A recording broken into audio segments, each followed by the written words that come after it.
Karnataka monsoon adventure സീരീസിന്റെ last video ആണ് ഇന്ന് നിങ്ങൾ കാണാൻ പോകുന്നത്. ഉടുപ്പിന്ന് അഗുംബയൊക്കെ പോയി അഗുംബയിൽ തിരിച്ചു വന്ന് ഇനിയുള്ള യാത്ര എന്ന് പറയുന്നത് മംഗലാപുരം വഴി കുറച്ച് ഫുഡൊക്കെ എക്സ്പ്ലോർ ചെയ്ത് തിരിച്ച് നാട്ടിലേക്കുള്ള മടക്കയാത്രയാണ്. വൺ ഡേ ട്രിപ്പിന്റെ പുതിയൊരു വീഡിയോയിലേക്ക് എല്ലാവർക്കും സ്വാഗതം.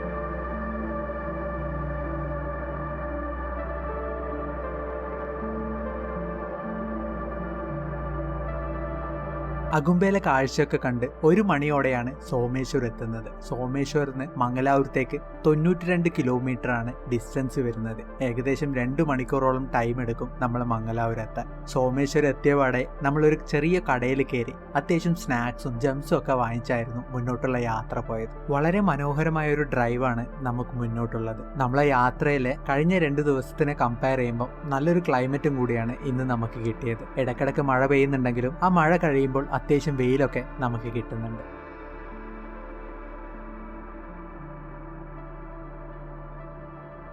പോകുന്ന വഴിക്ക് കുതിരമുഖ് നാഷണൽ പാർക്ക് എന്ന് പറഞ്ഞിട്ട് ബോർഡ് കണ്ടപ്പം നമ്മൾ അതുവഴി ഒരു ഡ്രൈവിന് പോയി. കുതിരമുഖ് എന്ന് പറയുമ്പോൾ നമ്മളെ മനസ്സിൽ ആദ്യം വരുന്ന കർണാടകത്തിലെ ഫേമസ് ആയിട്ടുള്ള ആ ഒരു ട്രക്കിംഗ് സ്പോട്ടാണ്. ഏകദേശം 6000 അടി മുകളിലാണ് ഈ മലനിരകൾ സ്ഥിതി ചെയ്യുന്നത്.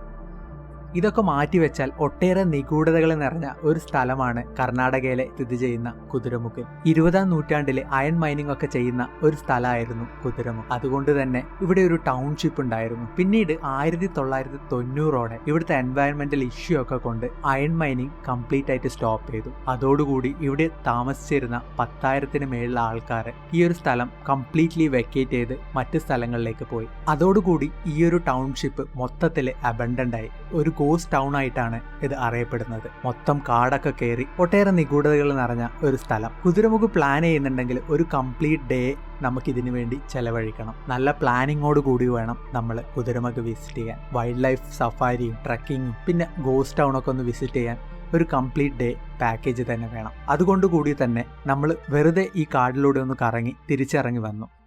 ഒരു വ്യത്യസ്തമായ കാഴ്ചയാണ് നമുക്ക് കാണാൻ കഴിഞ്ഞത്. ഒരു ഗ്രാമത്തിലെ മൊത്തം ആളുകളും ചെളിയിൽ കളിക്കുന്ന കാഴ്ച. അത് ചെറിയ കുട്ടികളും വലിയ ആളുകൾ അങ്ങനെ ഒന്നുമില്ല, എല്ലാ പ്രായത്തിലുള്ള ആളുകളും നമുക്ക് ഈ മുന്നിൽ കാണാൻ കഴിയും. കർണാടകത്തിലെ ഈ ഒരു ഭാഗത്ത് കണ്ടുവരുന്ന ഒരു പ്രത്യേകതരം ഫെസ്റ്റിവലാണ് നമുക്ക് ഈ മുന്നിൽ കാണുന്നത്.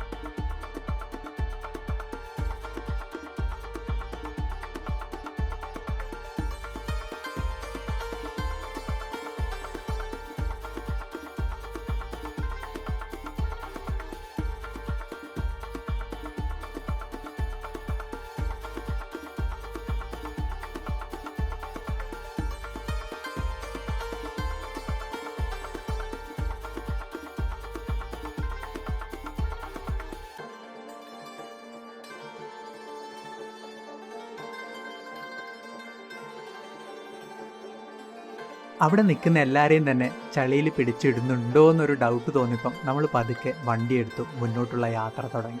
നമ്മൾ ഫുഡ് കഴിക്കാൻ തീരുമാനിച്ചിരിക്കുന്നത് മംഗലാപുരത്തെ ഫേമസ് ആയിട്ടുള്ളൊരു സീ ഫുഡ് റെസ്റ്റോറൻറ്റിലാണ്. അവിടുത്തെ ലഞ്ച് ടൈം എന്ന് പറയുന്നത് 3:30 വരെയാണ്. നമ്മളിപ്പോൾ മാപ്പിൽ എടുത്ത് നോക്കുമ്പം നമ്മൾ അവിടെ എത്തുന്ന സമയം എന്ന് പറയുന്നത് 3:45.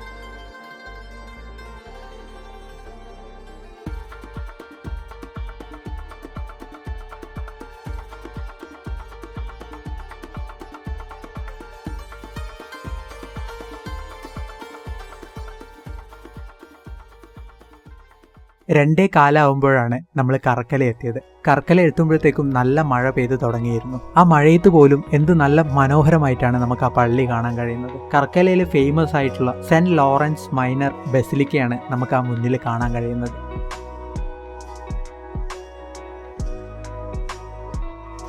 കുറേ ദൂരം യാത്ര ചെയ്തതിന് ശേഷം 3:10 ആകുമ്പോഴത്തേക്കാണ് നമ്മൾ മംഗലാപുരം പോർട്ടിൻ്റെ അടുത്ത് എത്തുന്നത്. നമ്മൾ പോകുന്ന റെസ്റ്റോറൻറ്റ് 3:30 ആകുമ്പോഴത്തേക്ക് ക്ലോസ് ചെയ്യും. അത്യാവശ്യം തിരക്കുള്ള റെസ്റ്റോറൻറ്റ് ആയതുകൊണ്ട് വിളിച്ച് ബുക്ക് ചെയ്യലൊന്നും പോസിബിൾ അല്ല. എത്രയും പെട്ടെന്ന് അവിടെ എത്തുക എന്നുള്ള ലക്ഷ്യത്തോടെ നമ്മൾ വേഗം വണ്ടിയെടുത്തു.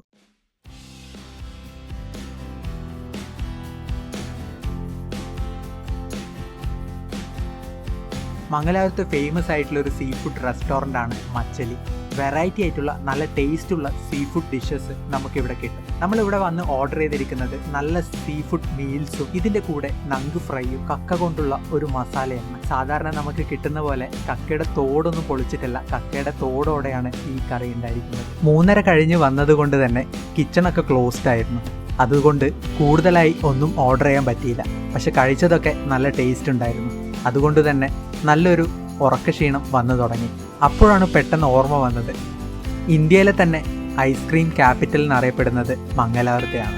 ആ ഒരു സ്ഥലത്ത് വന്നിട്ട് ഇവിടുത്തെ ഫേമസ് ആയിട്ടുള്ള ഗഡ്ബഡ് കഴിക്കാണ്ട് പോകുന്നത് മോശമല്ലേ? നമ്മൾ പെട്ടെന്ന് വണ്ടി പബ്ബാസിലേക്ക് വിട്ടു. നല്ല തിരക്കുള്ള അത്യാവശ്യം ഫേമസ് ആയിട്ടുള്ള ഒരു ഐസ്ക്രീം പാർലറാണ് പബ്ബാസ്. ഇവിടുത്തെ ഐസ്ക്രീമിന് പ്രത്യേകത ഒരു ടേസ്റ്റാണ്. നല്ല സോഫ്റ്റ് ആയിട്ടുള്ള ഐസ്ക്രീമാണ് ഇവിടെ സെർവ് ചെയ്യുന്നത്. ഇവിടുത്തെ ഒരു ഫേമസ് ഡിഷാണ് ഗഡ്ബഡ്. തിരക്കുള്ള സമയങ്ങളിൽ റോട്ടിലേക്ക് വരെ ഇവിടെ അകത്തേക്ക് കയറാനുള്ള ക്യൂ നീണ്ടു നിൽക്കും. ആ ഒരു ടൈമിൽ വെയിറ്റ് ചെയ്യാനുള്ള ചെയേഴ്സാണ് ഇവിടെ നമ്മൾ പുറത്ത് കാണുന്നത്. നമ്മൾ വന്ന സമയത്ത് തിരക്കൊന്നും ഇല്ലാത്തതുകൊണ്ട് വേഗം കയറി സീറ്റിലിരുന്നു ഗഡ്ബഡ് ഓർഡർ ചെയ്തു.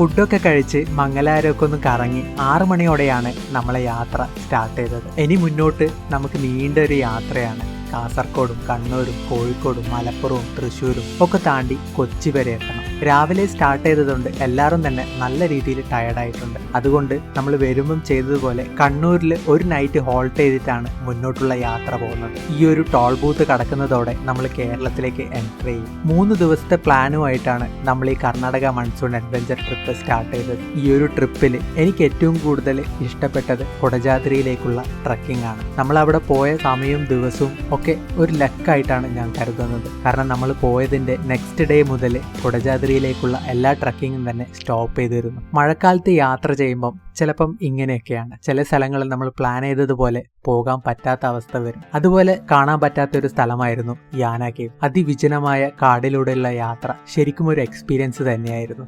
നെക്സ്റ്റ് ഡേ മോർണിംഗ് കണ്ണൂരിൽ നിന്ന് യാത്ര സ്റ്റാർട്ട് ചെയ്തു. കണ്ണൂർ മാഹി ബൈപ്പാസ് ഒക്കെ കയറി വടകര എത്താനാവുമ്പോഴാണ് ആ ഒരു കാര്യം കൂടെ സംഭവിച്ചത്. ഒരു ചേട്ടൻ സ്പീഡിൽ വന്ന് നമ്മളെ കാറിന്റെ ബാക്കിൽ ചെറുതായി ഒന്ന് തട്ടിത്തന്നു. പുറത്തിറങ്ങി കാര്യം നോക്കിയപ്പോഴാണ് ആ ചേട്ടൻ ഓപ്പോസിറ്റ് വരുന്ന മറ്റൊരു കാറിന്റെ സൈഡ് മിററൊക്കെ അടിച്ചു പൊട്ടിച്ചിട്ടാണ് നമ്മളെ കാറിന് വന്ന് തട്ടിയത്. ആ പ്രശ്നമൊക്കെ സോൾവ് ചെയ്ത് 1 മണിക്കൂറോളം വൈകിയാണ് നമ്മൾ കോഴിക്കോട് എത്തിയത്.